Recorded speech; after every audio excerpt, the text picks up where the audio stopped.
cewek naik mobil ini, dia lihat diem ya, pasti kayak dikira mobil baru, padahal bukan, ini mobil bekas.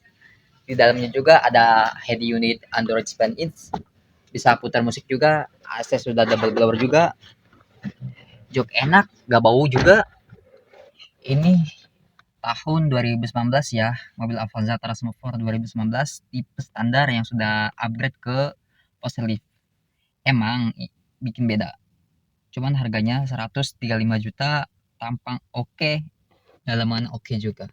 Tuh, enak banget.